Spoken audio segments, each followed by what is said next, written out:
விஜயண்ணா, நீங்கள் எங்களுக்கு எதுவுமே பண்ண வேணாம். இந்த இலவசம், அந்த திட்டம், இந்த திட்டம், எந்த திட்டமும் வேணாம். தயவு செஞ்சு சொல்கிறேன், இந்த பெண்களுக்கு எதிராக அந்த பாலியல் வன்கொடுமையில் ஈடுபடுறாங்கல்ல, அவங்களுக்கு ரொம்ப கடுமையான தண்டனைகள் இருக்கணும். தயவு செஞ்சு ஃபஸ்ட்டு அதுக்கு ஏதாவது ஒன்று பண்ணுங்க. நிறைய பேர் நிறைய விமர்சனம் பண்ணுறாங்க, நாங்கள் அதெல்லாம் காதிலே வாங்கிக்கல. ஆனால் இப்படி ஒரு அசம்பாவிதம் நடக்கும்போது அதுக்கு நம்ம ரியாக்ட் பண்ணாமல் இருந்தால் அது ரொம்ப தப்புண்ணா. தயவு செஞ்சு சொல்கிறேன். அப்புறம் நமக்கு முன்னாடி இருந்த டிஎம்கே ஆட்சிக்கும் இந்த ஆட்சிக்கும் வித்தியாசமே இல்லாமல் போயிடும். நீங்கள் எது பண்ணுறீங்களோ பண்ணலையோ, தயவு செஞ்சு இந்த மாதிரி ஒரு விஷயத்துக்கு ரொம்ப சிவியராக பனிஷ் பண்ணுங்கள். லேட் பண்ணாதீங்க, தயவு செஞ்சு சொல்கிறேன். இந்த பெண்களுக்கு எதிராக அத்தனை திட்டங்கள் வச்சுருக்கோம், இலவச எதுவுமே வேணாம். தயவு செஞ்சு சொல்கிறேன், ஃபஸ்ட்டு சேஃப்டி தான். உங்கள் ஆட்சியில் பெண்களுக்கு சேஃப்டி வேணுங்கிறதுக்காக தான் சிங்கப்பெண் திட்டம் அப்படி நிறையா கொண்டு வந்திருக்கீங்க.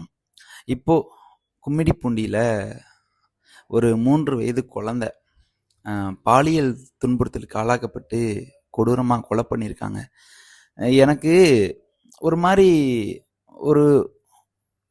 ஏன் இப்படிலாம் இருக்காங்க? அவங்க வீட்லேயும் குழந்தைங்கள் இருக்கும்ல.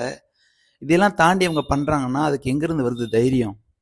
கண்டிப்பாக ஏதாவது போதையில் இருந்து தான் அதெல்லாம் பண்ணியிருப்பாங்கன்னு. இல்லை போதையில் இருக்கான், இல்லை அவங்க அம்மாவுக்கும் மனைவிக்கும் குழந்தைக்கும் வித்தியாசம் தெரியாதா?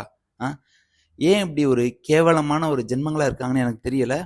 நீங்கள் கடுமையான தண்டனைகள் கொடுக்கப்படுற வரைக்கும் இந்த மாதிரி பண்ணுற சில எச்சைகள் இந்த மாதிரி பண்ணிட்டு தான் இருப்பானுங்க.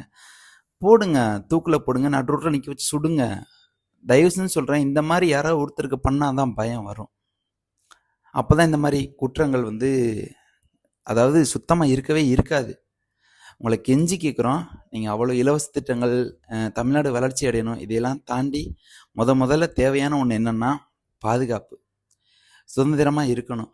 பெண்கள் நைட்டில் எங்கே இருந்தாலும் தனிமையாக ஒரு சுதந்திரமாக தைரியமாக போயிட்டு வரணும். அதுதான் ஃபஸ்ட்டு. தயவு செஞ்சு சொல்கிறேன், பெண்களோட பாதுகாப்பு ரொம்ப ரொம்ப ரொம்ப ரொம்ப முக்கியம். அதுக்கு தகுந்த தண்டனை வழங்குங்க. கும்மிடிப்பூண்டியில் 3 வயசு குழந்தை, பச்சை குழந்தை, அந்த குழந்தை என்ன பண்ணுச்சு? அந்த குழந்தைக்கு என்ன தெரியும்? இப்படி ஒரு கேவலமான அவனெல்லாம் என்ன பண்ணுறது? நடு ரோட்டில் வெட்டணும் அவனெல்லாம். எதுக்கோ தேவையில்லாததுக்கெல்லாம் பண்ணுறாங்க. இந்த மாதிரி கொடூரமான செயல்களில் ஈடுபடுறவங்கள நடுவில் நிற்க வச்சு சாகடிக்கணும், துடிக்க அறுத்து விடணும். அப்போ தான் அவனுக்கெல்லாம் புத்தி வரும். தயவு செஞ்சு விஜயண்ணா, இவனுங்களுக்கு ஏதாவது ஒன்று பண்ணுங்க ப்ளீஸ்.